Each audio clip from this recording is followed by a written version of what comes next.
Assalamualaikum warahmatullahi wabarakatuh.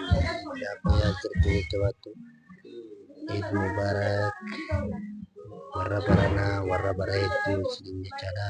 Armaan kana keessummaa qabanneerrame keessummaan teenya argamee Eid Mubarak isin jettu salaamata isin irratti haa qaraatu isin jenna. Waan akkasiiti mee salamata Hordoftoota keenya hunda keessanuu duraan dursee assalaamu warahmatullahi wabarakaatuh. Jaansuudhaan baga rabbiin guyyaa gammachuu guyyaa Eid al-Fitr bara 1445 kanaan isin geenye isin ja'a. kan ijarah di mana di Ijarraa gaa maashaallah.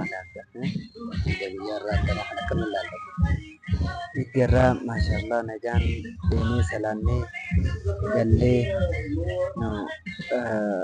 obboleeyyan keenya wajjin akkasuma maatii fi firoottan wajjin faahfaah shaahshaa jechaa jirra. Isin ja'a. masyaallah tabarakallah. Ini itu biar ini asli tanah akan melalui garaagarummaa tidak akan Ida asiitii fi hiddi biyyaa garaagarummaan isin qabdu. Ida biyyaa sana maanziraa bitannee deemna. Taasii kana immoo maanziraa hin bitanne. Garaagarummaan guddaan jiru kanuma gaata kafan. manzara amman bitar ko akka saran gabana Biyyatti gaa namni hanqalees kanus ni jira. asitti hanqalees maaliif hin jiran As hanqaleetiin jiru gaa anu nama narraa guru malee nama naa fannu dhabeera sumaan nu kadhatini malee silaa sibaaf kan. amma kana Mee gaafa duraanii san hanqaleetti nama kadhattee firoottan keetirraa dhabdee ni beekame. gaafa duraa maali yaadatanidha ጊዜ amma guyyaa silaa baru iide jaani gandarra yaaleeti moommayyoo jenii jirti moommayyoo jenii kan dhiiraaf rafur namaa kannani dhiiraaf rafan san guurrachuu fi gandarra yaanii hanga nama kudhanii takka moommadoo jenna moommadoo moommayyaa jenna boodarra shilingi qabus shilingi darbaa qarshii qabus qarshii darbaa kan dhiiraaf darba yenteeti jenneet irraa guuranna boodarra gaafas takka mudannoo ajaa'ibaa nu mudate guyyaa kaan akkamiin beekta ijoolleen walitti qabamnee hamitan ganama kudhanii xiyyaana amma gaagizee guurree maallaqa kana walitti guurrannee bakka takka daddahiran amma boodarra osuma moommayyoo tana jennuun kan qabne qarshii dabra hawaata kan qabne buqqee darba jennee qaalittiin gaduma baateeti kan waan qabnes buqqee darba guyyan buqqee daaraa guutuudhaa dallamu Matarratti si gadiif.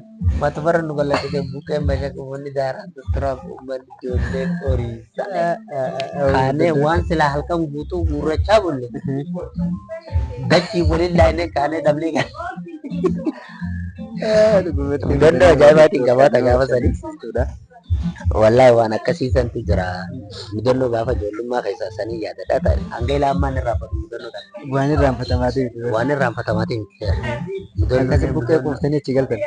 bukkee qubne bukkee illee qubne kan dhiiraaf hin qabne kan rubbiyaa qabu rubbiyaa darbaa qabaata kan qabne bukkee darba jennee numaa ifi kaasee bukkee darba jennaan bukkee gallattee Kengana iddoo kana nu moommadoo moommayyaa moommadoo jechuun bashaaquu jette akkasi kaanee horiyaadha achi baafannee beekadoo. Hedduu bareedaadha. Akkamitti barana asitti gaaffii namaa tana keessatti moommayyaa na boosan hin jenne. Wallahi maashaallah tabaranaa kana moommayyoo sanis waan jenne moommayyoon teenya amma nama gurguddanne nama guddaa taane. Gurraachaan fedha. Ati gurraacha fedhe? Inni haala Mubarak gurraachaan fedhe.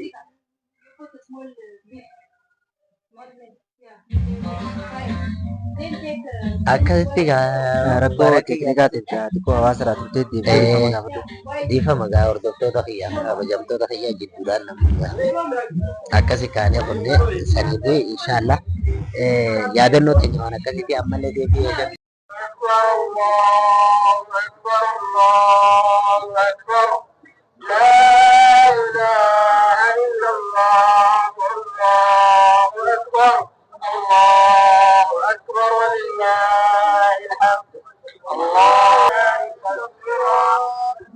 Assalamualaikum warahmatullahi wabarakatuh. Masyaallah biyya kana hedduu gargaaruu isinii ta'uu qaba.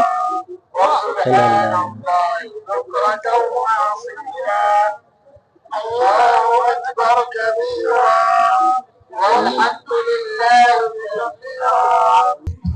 Har'a guyyaa bashannanaa fi guyyaa Iidul Fitrii mee har'a walumaan bashannanaa oollaa walumaan mirqaanaa oollaa walumaan koflaa gammachuu qabaan akkasumas mubaarak mee maal jettan hordoftoota kiyya kanaan mee.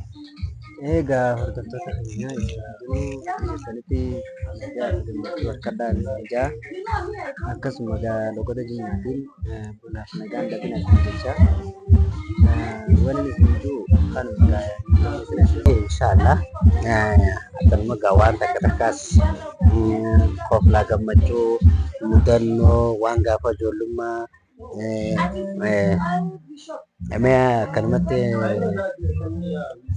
takka takka waan takka takka ni jiraame waan baay'oo waan koflaa fidhaba mee mudannoo waan akkam faqamte egaa mudannoo anammatti tareef si hime mee ati mudannoo gaafa ijoollummaa fa'aa maal qabda? egaa mudannoon beekaa gaafa ijoollummaatti wajjin qabatu hedduudha.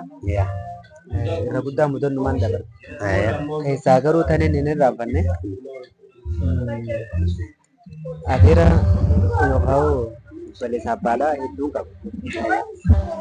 San keessaa warri guyyaa idaa kana qaliida yookaan kennaa idaa wajjin wal qabatu jiran warra kennaa idaa wajjin wal qabatu yookaan qaliida naa kan qofan adeera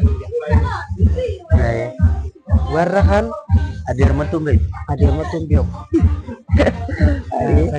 Mudannoo lama faaraa gaaf tokko akaafaa bulu tokko biraa mataa godhatu jechuu idaan adiitiin deemu.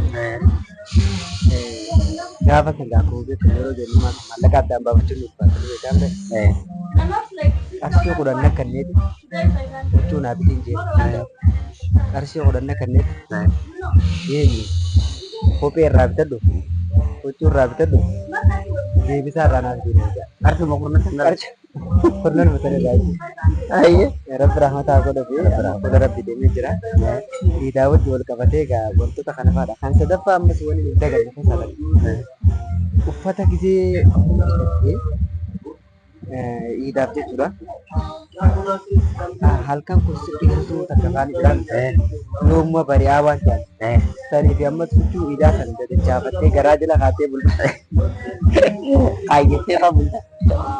Barra qawsa kaayyette wajjaami kaayyette dabtiif irraa baafta amma sanarraa tura jettee fiigile kana ammas wanni kana addaagaa inni jiraan idaa wajjin qabatee jechuun ati dhagoon feene yeroo saddeetti uffata babbareedaa ati uffattee adii kana bar hoggaa ati gadi hin baate namoonni gurguddaan maatiidhaan fedhiiftee haaromsa jechuun akka jecha sanitti na gogu hin jiru yeroo sana. Namoonni akkas naan jehundi xiraata fayyatti hin beekan.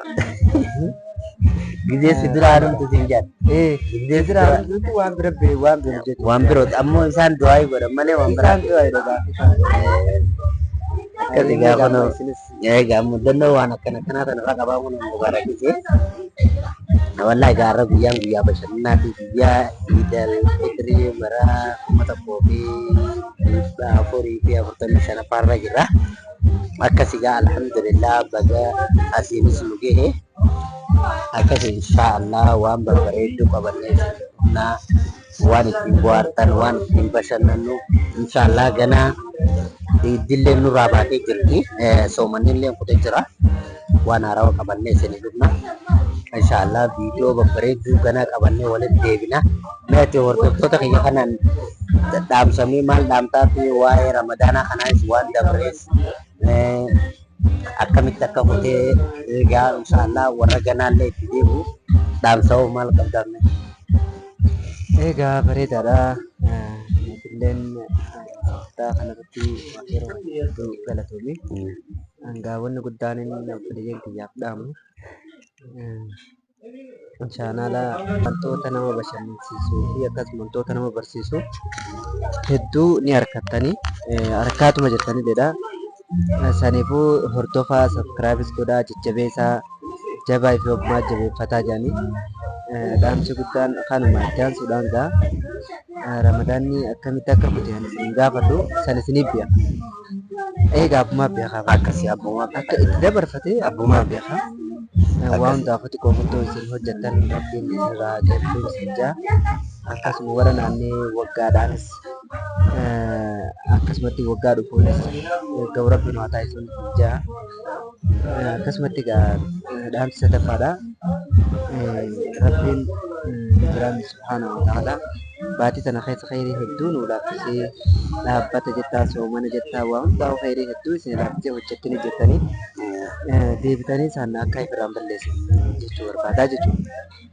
Maaliif hojiin keeriidhaa tun yoo ifirraan balleessan inni turfooyti yoo immoo laaffisanii akkasumatti ni jiraame eega ramadaanni bahe waan rabbiin jaalanitti yoo deebi'an hojiin sun ni baduu dandeessi jechuudha.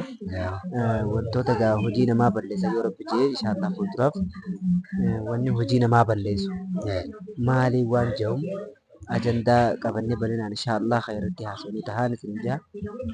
Ammaaf kanuma qaba galatoomaa. Assalaamu alaikum. waan asirratti nu argamtee chaanala kiyya kanarratti argamtee asitti waliin argannee waliin sagantaa kana waliin qopheessinirraa nama tokko inshaallah nuti si jajjabeessaa asumaan linkii yuutuuba isaa viidiyoo amma dura waliin dalleen irratti achitti linkii jala isin kaayatiin jira.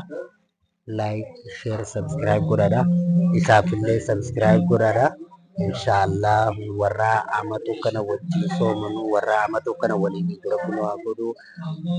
Inshaallah hanga viidiyoo biraa qabannutti nagaan turaan isin gaa. Assalaamu alaikum.